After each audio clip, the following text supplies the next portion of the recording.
Pada Kamis 6 Januari 2022, Kepala BMKG Stasiun Meteorologi Sultan Mahmud Badarudin II Palembang, Desindra Dedi Kurniawan mengatakan, jika pertanggal 4 Januari 2022 lalu, pihaknya sudah mengeluarkan peringatan dini kepada masyarakat terkait cuaca ekstrim di berbagai platform media sosial dan website.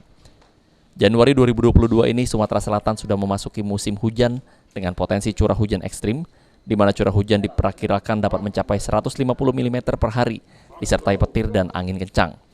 Potensi cuaca ekstrim ini sendiri akan berlangsung hingga puncak musim penghujan di Februari dan Maret 2022.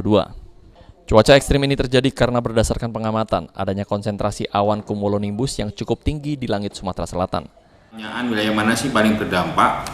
Itu kami sampaikan bahwa seluruh wilayah Sumatera Selatan itu berpotensi adanya cuaca ekstrim ya. Jadi cuaca ekstrim itu kan tidak hanya hujan lebat atau hujan ekstrim, tapi juga bisa berupa petir, kemudian juga angin kencang.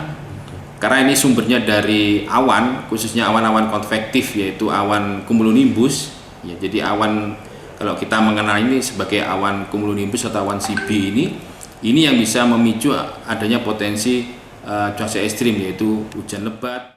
Sandi Pratama, PAL TV.